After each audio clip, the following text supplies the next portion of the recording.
I always thought the worst part of working on a crane was the silence.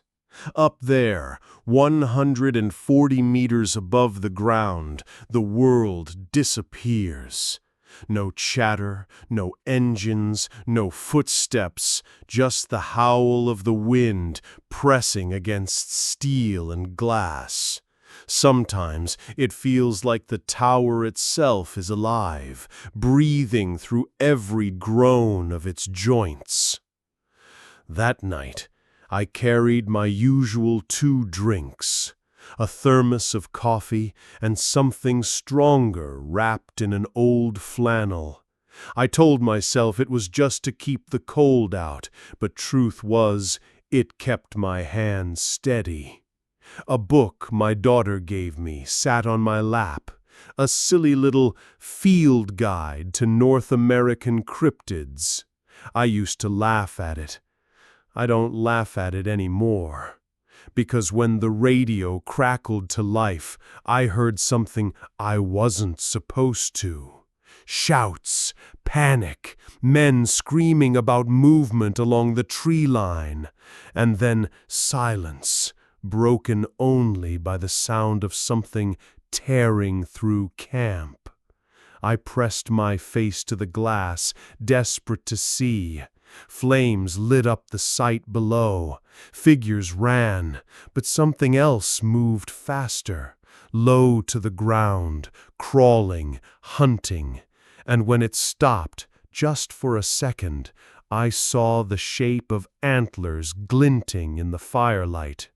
I should have stayed quiet. I should have never opened that hatch, because the moment I did, it started climbing.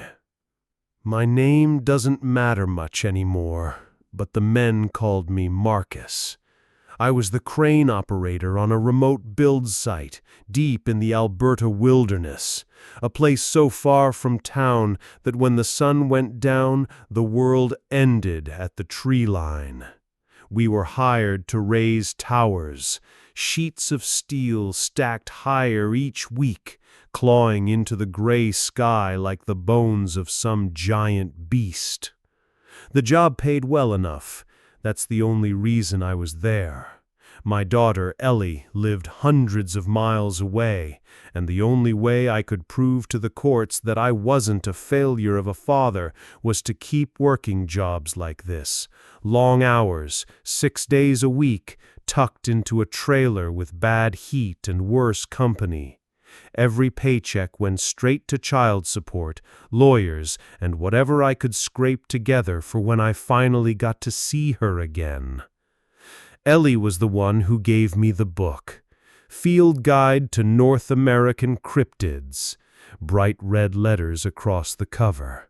"So you don't get bored," she said, rolling her eyes like I was hopeless.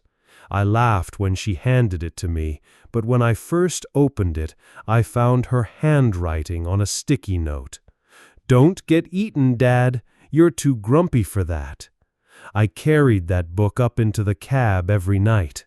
I told myself it was just for the company, but really, it was the closest I had to her voice. Nights on the crane had their rhythm. I'd climb all 140 meters, lock myself in the cab, and let the silence eat at me. The wind would rattle the glass, the steel frame would hum and groan.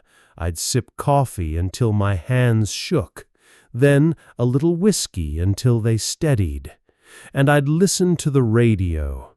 Men calling out for tools, clearance checks, the endless monotony of construction chatter. But lately, something felt wrong. It started with the smell, a stench that never left no matter where we worked. Sour, sweet, like rotting meat left too long in the sun. Some of the younger guys joked about septic tanks or dead animals buried under the dirt. One even showed me a tooth he claimed to have found near the tree line.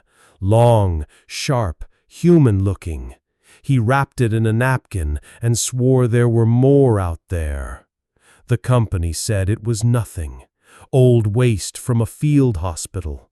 Bones scattered from a war no one remembered. But I'd been around long enough to know when someone was lying just to keep us working. And then there was the cold. The forecast had promised mild weather, sweater temperatures at worst. But the moment I reached the cab that first week, the air bit into me, burrowed deep into my bones. I wore 2 coats and still couldn't shake the chill. Even the floodlights that usually turned the glass cab into a greenhouse offered no warmth. Every night I told myself it was in my head, just fatigued or maybe the altitude. But when the wind whistled through the frame, it almost sounded like something whispering my name. And the deeper the silence stretched, the more I wondered if I was really alone up there. Looking back now, all the signs were there. The smell, the cold, the bones. Even Ellie's little note, a joke scrawled in purple ink. "Don't get eaten, Dad. You're too grumpy for that." Maybe she knew more than I did. The night it began, the radio cut through my half-sleep with something different. Not the usual barked orders or complaints, but a voice I didn't recognize. "Hang on, there's something down by the tree line." Another voice crackled back, nervous. "What do you mean?" I sat up straighter, pressing my ear to the speaker. From my cab, the floodlights still burned across camp, stretching shadows long into the brush. It could have been a moose, maybe a black bear. But the tone of those voices wasn't casual. It was panic. "Movement by Tower 4. You guys seeing that?" Then static came, and then a single burst of fear. "Jesus, what is that?" The transmission cut off. I leaned over the glass, breath fogging against the cold pane.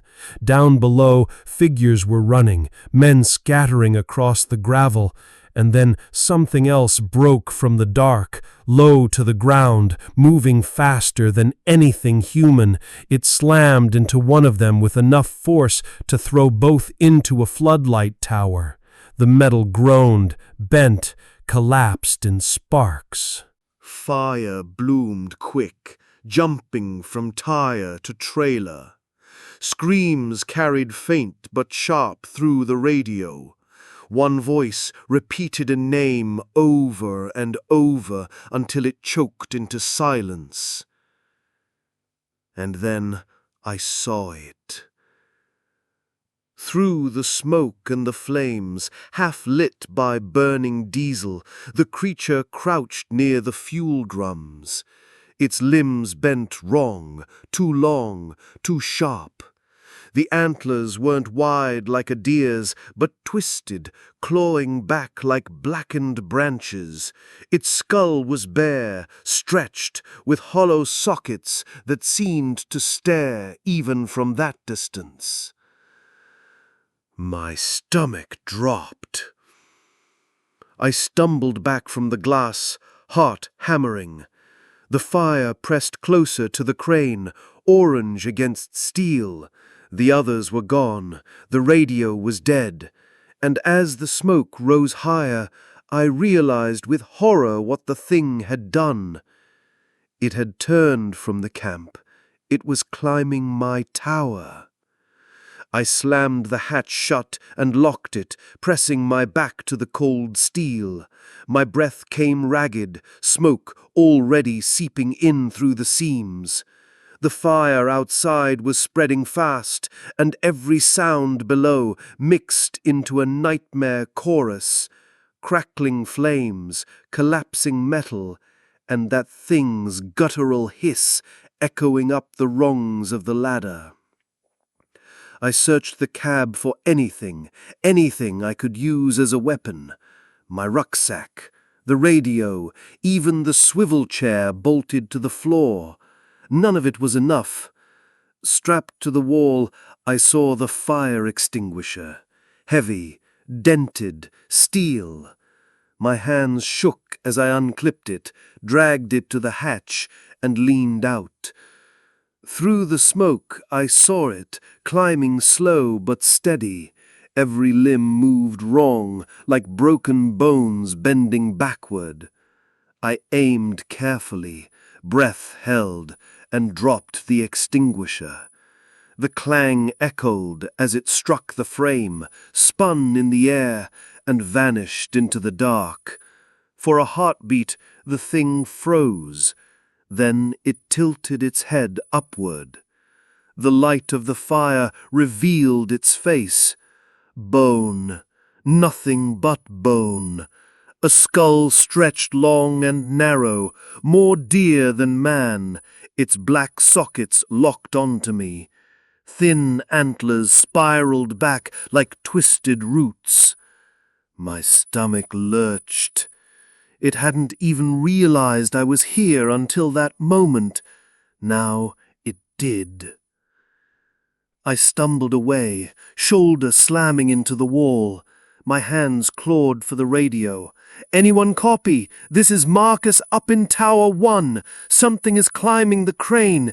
People are dead. Please, someone answer me." Only static. And then a faint, clicking hiss, like breath forced through broken teeth. My chest tightened. I thought of Kyle, the kid who had shown me the tooth days earlier. He'd told me he found it by the tree line, buried under roots. More than one, he said.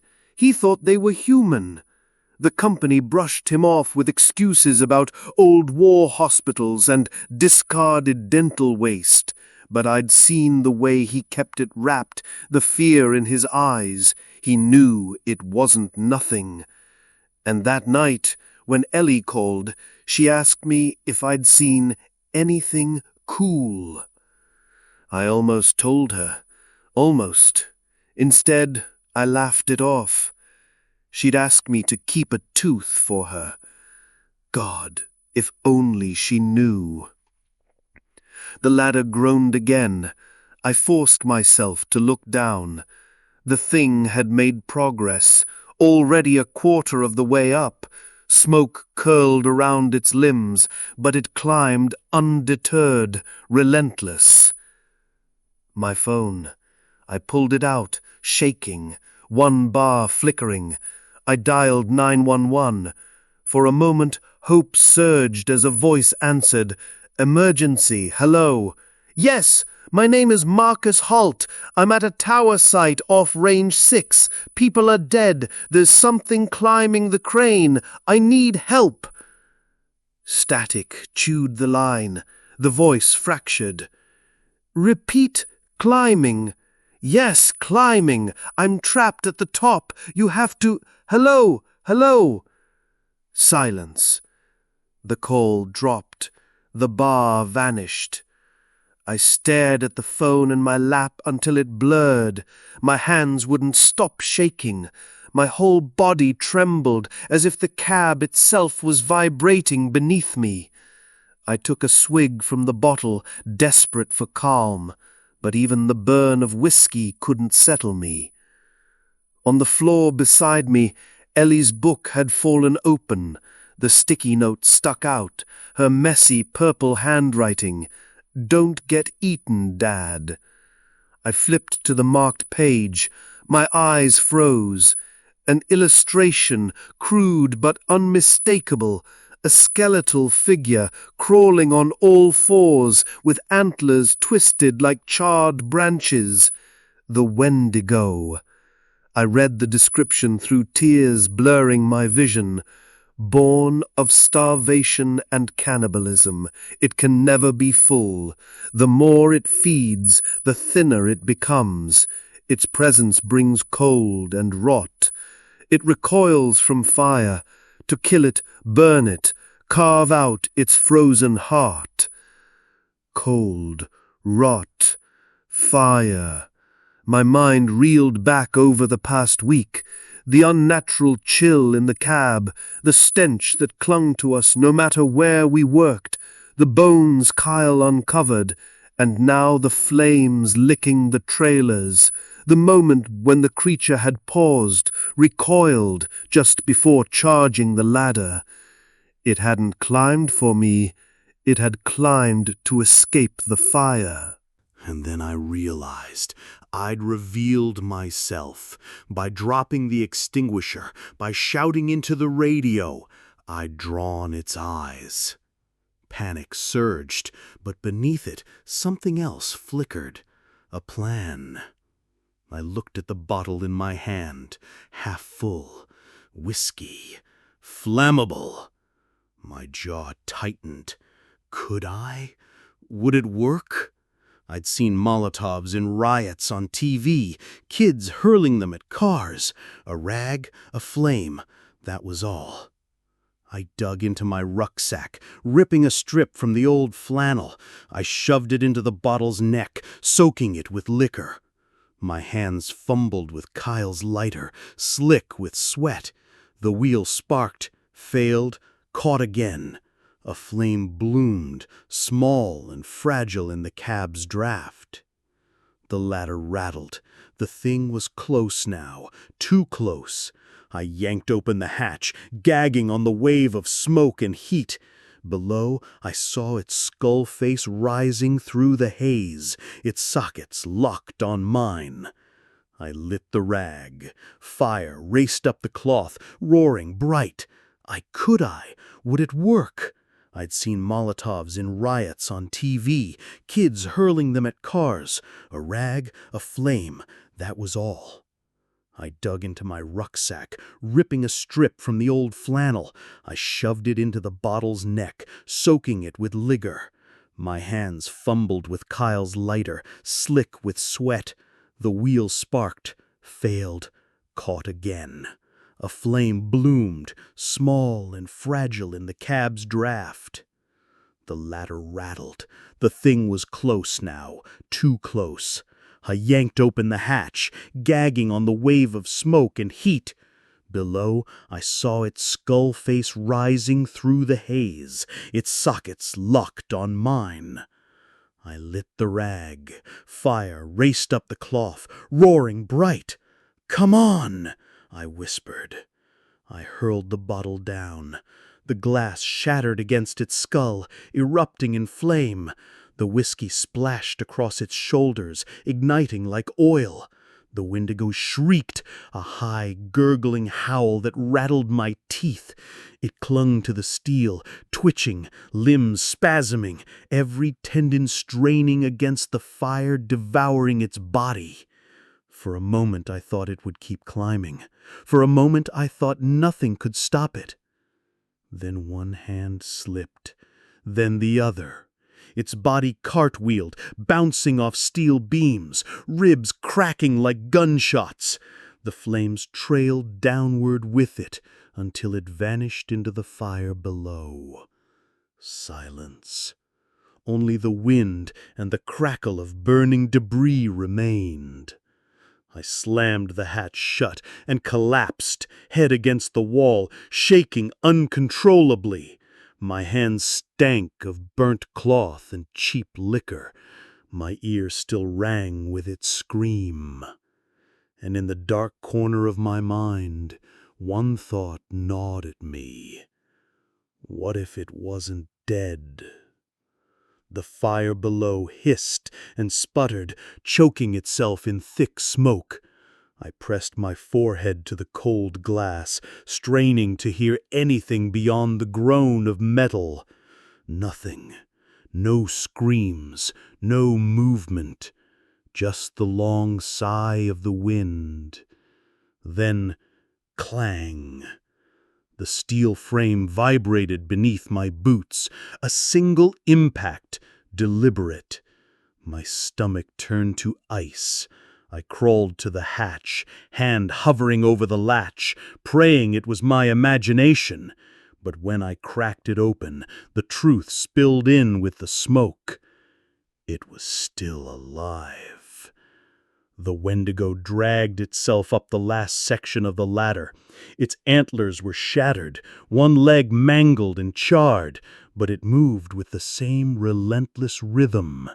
Each pull of its claws screeched against steel, a sound that cut straight into my bones. Fire still clung to its ribs, glowing in the seams of its twisted frame. Its sockets glared, empty yet burning with something colder than fire. I stumbled back, searching desperately. No more bottles, no extinguisher. Nothing left. The radio hissed uselessly. The chair wouldn't fit through the hatch. Every option crumbled to ash. The hatch shuddered. Its skeletal hand slammed against the underside, rattling the lock. Bolts strained, metal groaning with each strike. I braced my back against it, every muscle screaming. The steel was thin. One good blow, and it would tear through. I thought of Ellie, her voice on the phone, her messy handwriting. "Don't get eaten, Dad." The lock buckled. The hatch burst inward. I was thrown across the cab as its claws scraped the floor, dragging sparks. The stench of rot and burnt flesh filled the space. It pulled itself halfway inside, ribs protruding like knives, its skull twisting toward me. The sockets found my eyes. I grabbed the only thing within reach, the lighter. My thumb rolled the wheel, sparks catching. My other hand tore at the flannel, still in my bag, a scrap of fabric already soaked with whiskey, half forgotten from before. The flame caught. I lunged forward, shoving the burning rag against the creature's chest. For a heartbeat, nothing happened. Then fire roared to life, racing across its body in a violent wave. It shrieked, thrashing inside the cab, its skull colliding with glass, its limbs striking steel with the force of a sledgehammer. I dove to the side as it flailed, the floor trembling, glass cracking. The fire consumed it faster now, devouring every scrap of skin, clinging to bone like molten tar. It howled one last time, a sound that made the cab vibrate and my vision blur. And then, with a violent twist, it lost its grip and fell backward through the hatch, vanishing into the smoke below. The cab went silent. Only the sound of my own heartbeat thundered in my ears. I didn't move for a long time. The hatch still yawned open, smoke curling into the cab, but I just sat there, pressed against the wall, waiting for another sound. Nothing came. No claws on steel, no hiss, just the distant pops of tires exploding in the fire below. Eventually, I forced myself to the window. Dawn was bleeding into the sky, pale gray against the column of black smoke rising from camp. For a moment, I thought I saw it move, some twisted shape in the wreckage, but it was only the flames collapsing into themselves. Sirens came faint at first, then closer, slicing through the morning stillness. Flashing lights broke through the tree line. Fire crews, paramedics, figures in heavy jackets ran through camp, radios buzzing. I beat on the glass until one of them looked up. By the time I reached the ground, my legs gave out. They caught me, voices overlapping, questions I couldn't answer. Oxygen, blankets, hands gripping my shoulders to keep me steady, but my eyes stayed fixed on the base of the crane. It was there, a blackened body curled among steel and ash, the antlers shattered, one limb gone entirely, flesh melted to bone. For the first time, it looked dead, truly dead. A firefighter crouched beside me, blocking the view. "You're lucky to be alive," he said softly. I shook my head. My voice cracked. Not luck, just fire. He didn't understand. He didn't have to. They wheeled me toward the ambulance, and I reached into my jacket pocket. My fingers brushed the edge of Ellie's sticky note, creased, smudged, but still legible. "Don't get eaten, Dad." I closed my eyes, clinging to it, because deep down, even as the sirens wailed and the smoke drifted skyward, I couldn't shake the thought, what if it wasn't the only one? That was the night I stopped laughing at ghost stories. The Wendigo is supposed to be a legend, a cautionary tale whispered by campfires. But I saw it. I smelled its rot, felt the steel shake beneath its claws, watched fire crawl across its bones. And I know now, some legends don't die in the telling. They wait. I survived that night, barely. They'll write it up as an accident, faulty wiring, a blaze that tore through camp, men lost in the chaos. No one will mention what really climbed my tower. No one will believe me if I try. But I can't forget. Every time the wind groans against steel, every time the night grows colder than it should, I remember those sockets staring back at me. So, if you ever find yourself alone in the woods, and the air suddenly turns sharp, too cold for the season, listen carefully, because something might already be climbing.